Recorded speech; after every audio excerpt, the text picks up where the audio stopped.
My first sin. My mother's best friend was a woman named Grace. I called nearly everybody I knew aunt or uncle.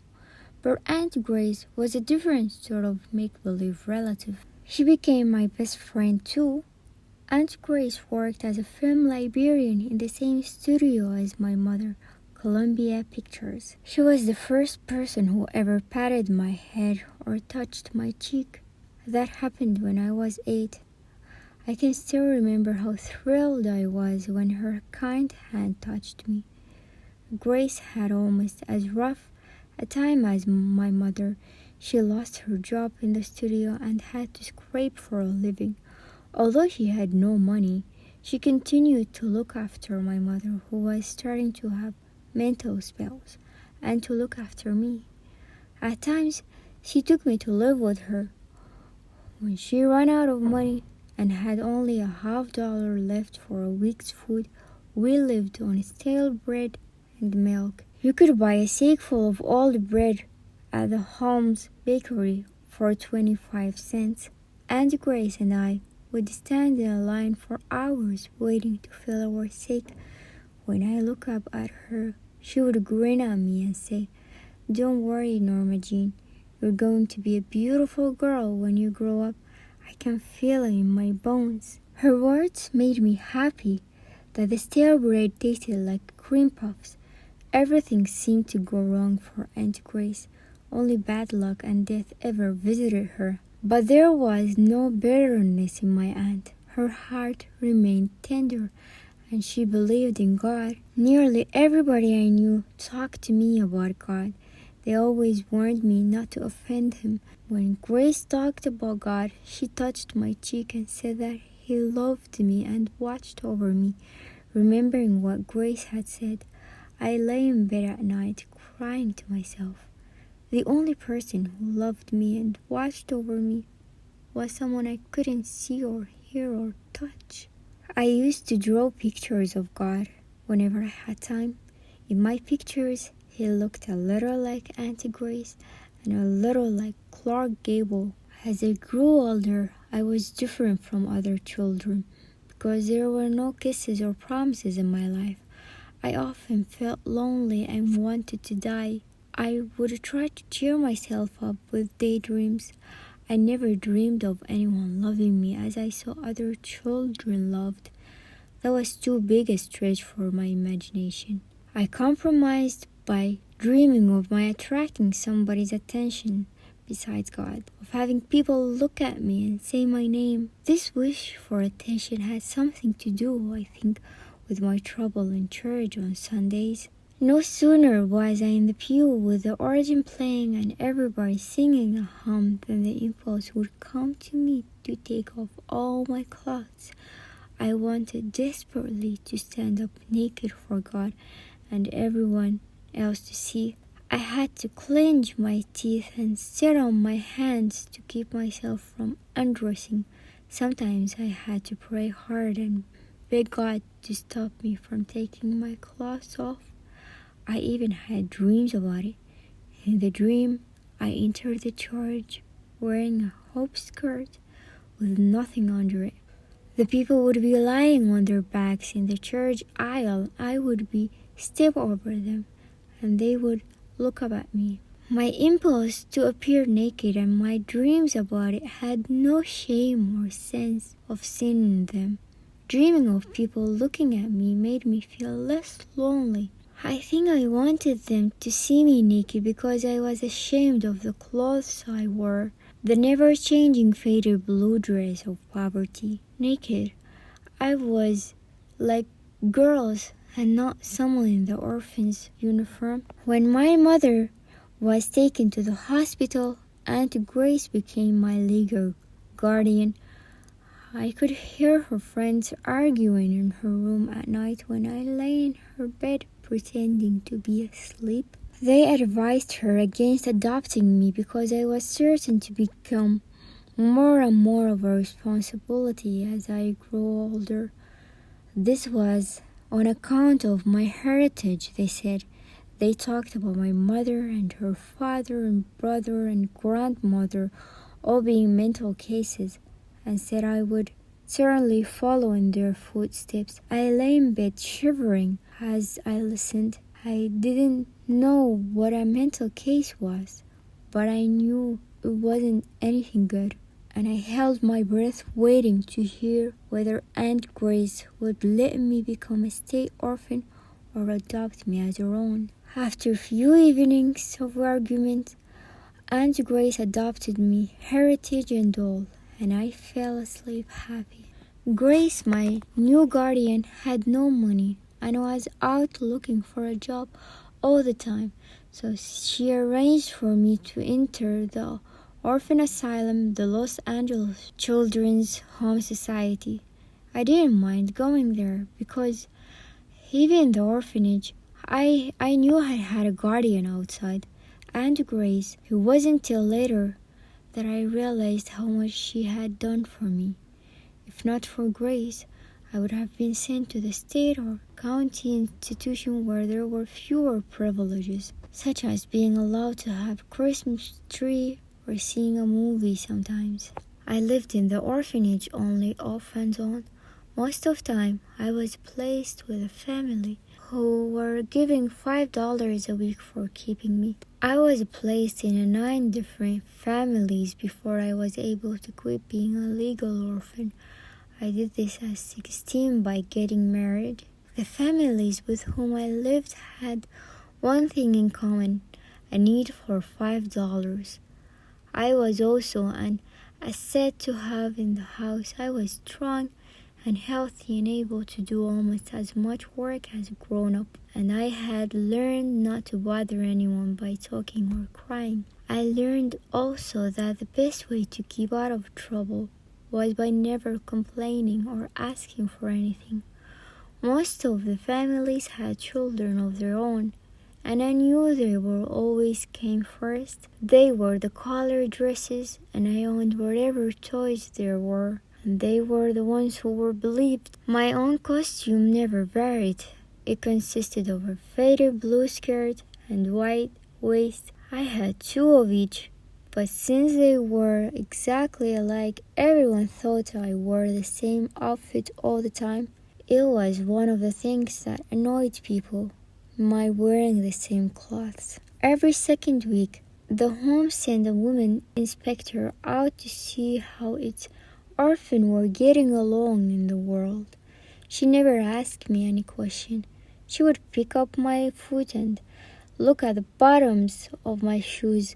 If my shoe bottom weren't worn through, I was reported a thriving condition. I never minded coming last in these families except on Saturday night, when everybody took a bath. Water cost money, and changing the water in the tub was an unheard of extravagance. The whole family used the same tub of water, and I was always the last one in.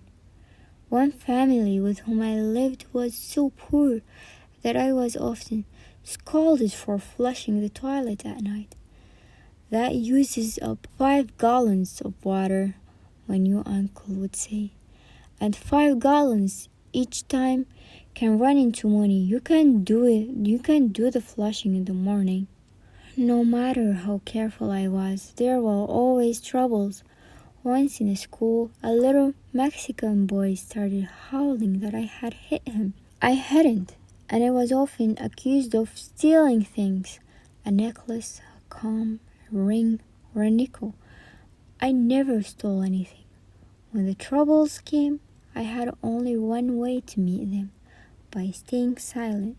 Aunt Grace would ask me when she came to visit how things were. I would tell her always they were fine because I didn't like to see her eyes turn unhappy. Some of my troubles were my own fault. I did hit someone occasionally, pull her hair and knock her down. But worse than that were my character faults. A slightly overgrown child who stares and hardly ever speaks, and expects one thing of a home to be thrown out can seem like a nuisance to have around. There was one home I hoped wouldn't throw me out. This was a house with 4 children who were watched over by a great-grandmother who was over 100 years old. She took care of the children by telling them blood-curdling stories about Indian massacres, scalpings, burnings at the stake, and other wild doings of her youth. She said she had been a close friend of Buffalo Bill and had fought at his side in hand-to-hand battles with the savage redskins. I listened to her stories with my heart in my mouth and did everything I could to make her like me. I laughed the loudest and shivered the most at her stories. But one day, one of her own great-grandchildren came running to her with her dress torn from her neck. She said I had done it. I hadn't. But the old Indian fighter wouldn't believe me. I was sent back to the orphanage in disgrace. Most of my troubles were of this minor sort. In a way, they were not troubles at all because I was used to them. When I look back on these days, I remember, in fact, that they were full of all sorts of fun and excitement. I played games in the sun and ran races.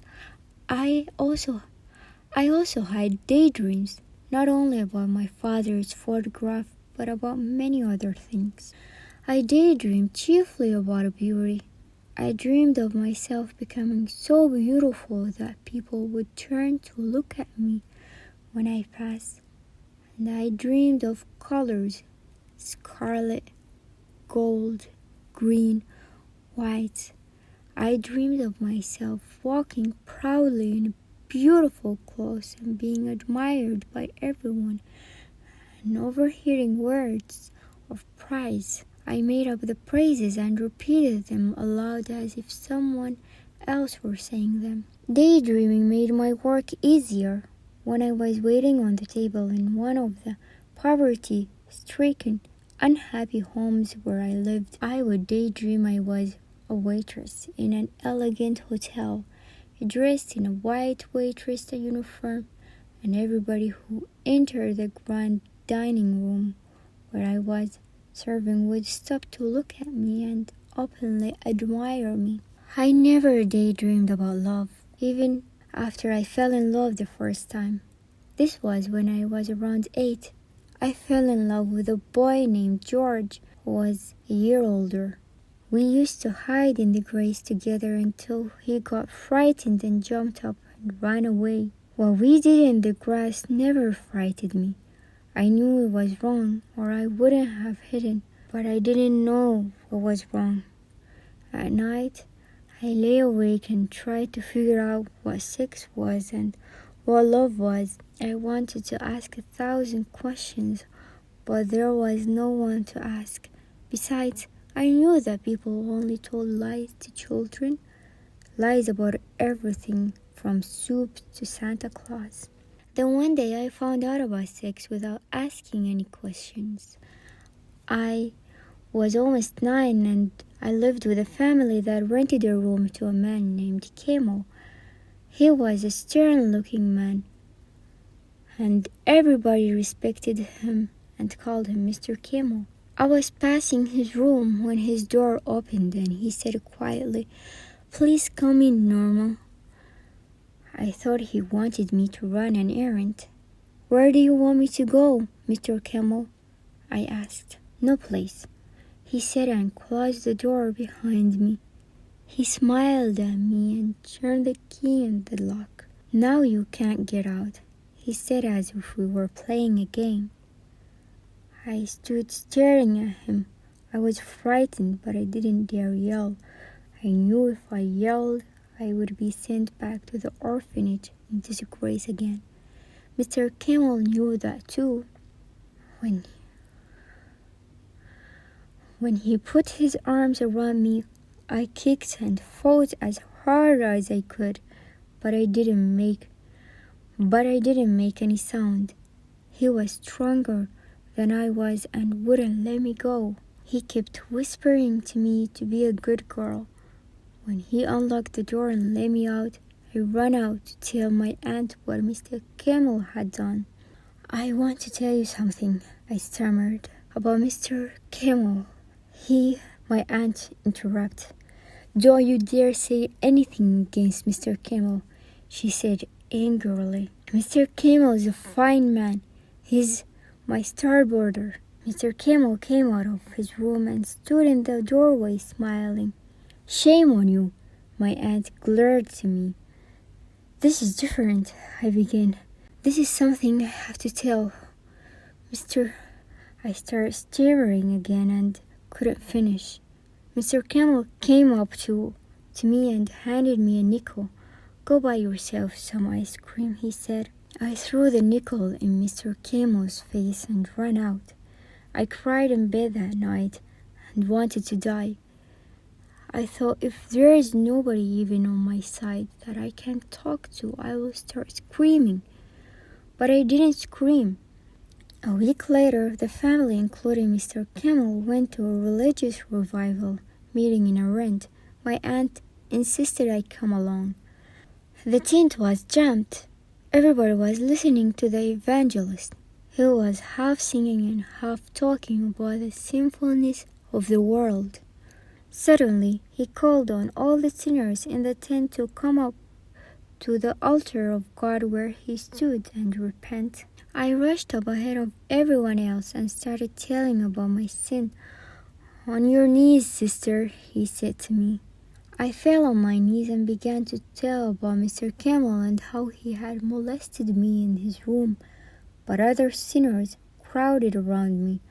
They also fell on their knees and started wailing about their sins and drowned me out. I looked back and saw Mr. Camel standing among the non-sinners, praying loudly and devoutly for God to forgive the sins of others.